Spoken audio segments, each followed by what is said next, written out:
Welcome to the Milo Sweet Podcast, where you learn to achieve more with less by being resourceful and watch me occasionally get off topic. Let's get into the show.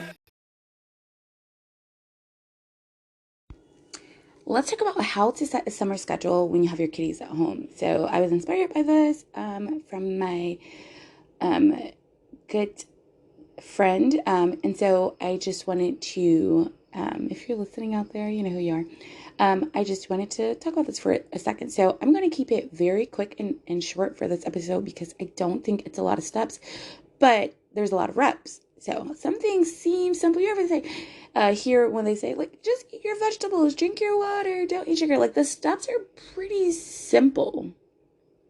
It's the reps that are challenging. So first off, when you have your kids at home, you need to have time to relax. So, like, that should be planned. Hey, so for me, there's days, we have days weekly planned for us to relax, and then a time each day where sometimes my relaxation time is still doing a task, but it's something that is, that I can get out the way, that I enjoy doing. So it doesn't create more stress or pressure. So do you have time every week planned to relax, to unwind?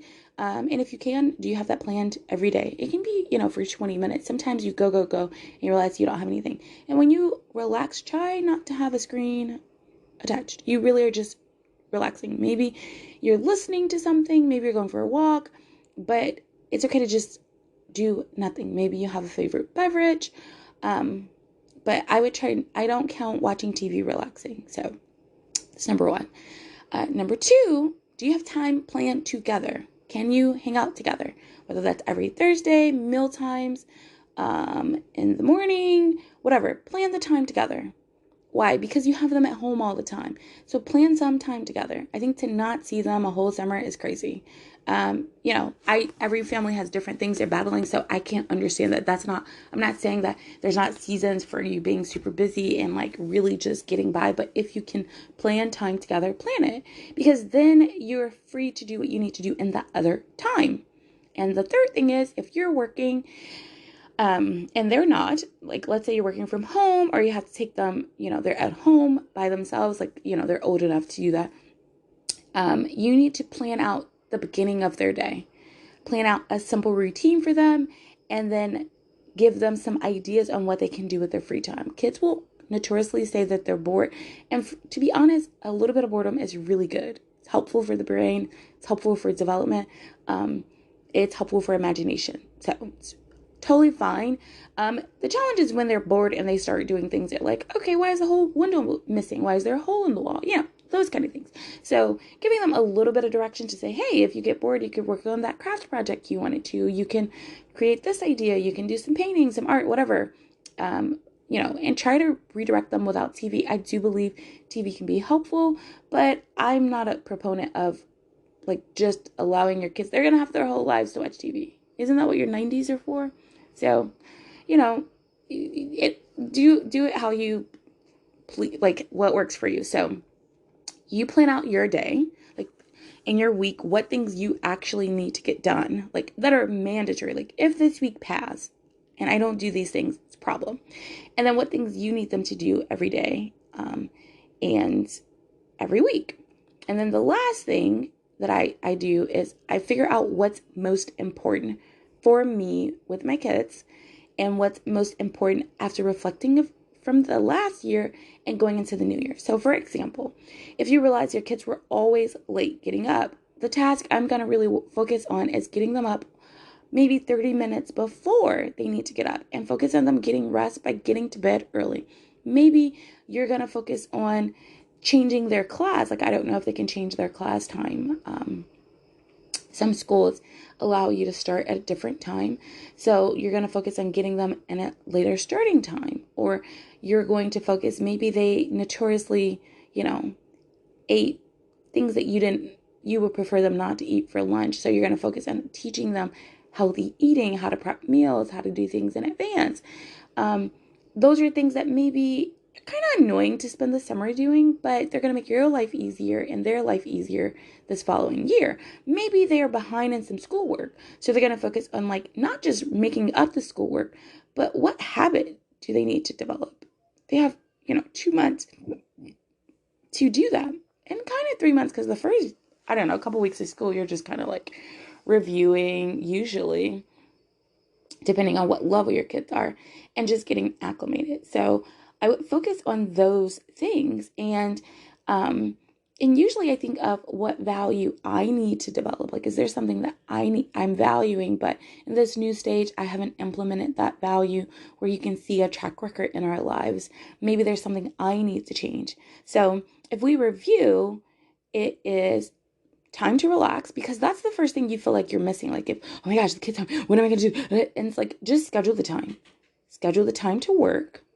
Schedule time together with your kids. I think that's really important, because sometimes we're so busy doing all the tasks, we don't spend time with our children. Like not the time that's like, I'm helping you do this. Like, I mean, just enjoying them. I think that's important. People, we need to feel that we can enjoy our kids, and that they feel that they can be enjoyed by us just by being. And then schedule what you need to work on. Like, the week passed, not all the things, but just what's most important, and schedule that for them too. So kind of looking at, like, these are the tasks my kids need to do or they need to learn. And just know that there is like a training window. Sometimes we feel like, oh, you're supposed to know this right away. You know what you need to do, blah, blah, blah, blah, blah. But sometimes we have never even trained our kids on the proper way to do something and followed up with them. Think of work when you're properly trained. What do you get? Like 90-day probationary period? Like, are you giving that to them? Or you're just saying, hey, I'm going to throw you in the water. Better learn how to swim. And sometimes some kids learn like that. Not all kids, okay? And then after you plan that together, you kind of plan out what they need to do, even some inspiration for when they're bored.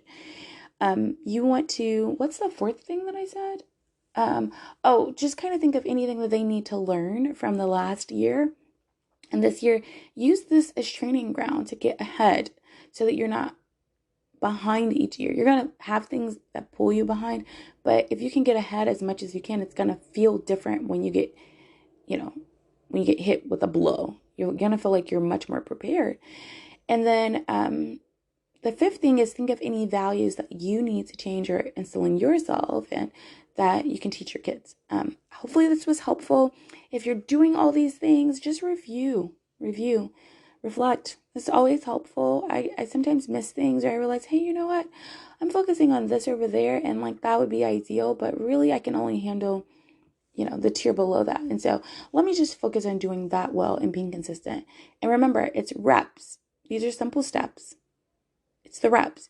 And really think about what you really want from them this next year. What are they going to need help with? Really try to plant that down. Like, if it's social groups, they're going to need help with that. Talk to them about that. If they're going to have access to social media, if they're going to have a cell phone, like what I see a lot of times, kids are handed things and never talked to about. And they're like, oh, well, they'll come and ask me. I wonder how many kids just come and ask, like, really, right? Like, you know how scary it is to ask an adult, like, I heard about, I don't want to say it, I don't know who's listening with their kids, but, I think it's slightly unreasonable to put that much pressure on a kid to ask. I think parents should create the environment for it to be normal for the kid to ask questions, but sometimes they have no idea what is actually happening or what they're being told. They don't know the context. So to just ask a question about it, it's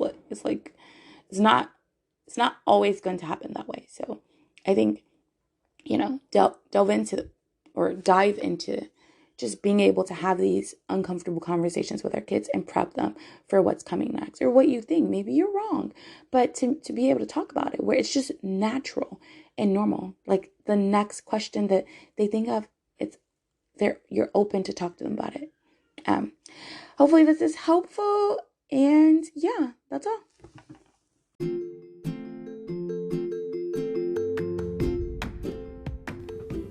All right, that's another episode in the books. Hello?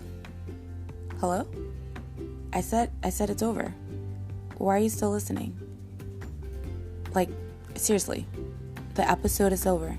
If you're still listening right now, you know what? You're probably a chronic procrastinator. Guess what? I'm still listening to. Come on, for real, seriously. We gotta go do something productive. No, like for real. No, for real, for real. Okay, you can keep listening.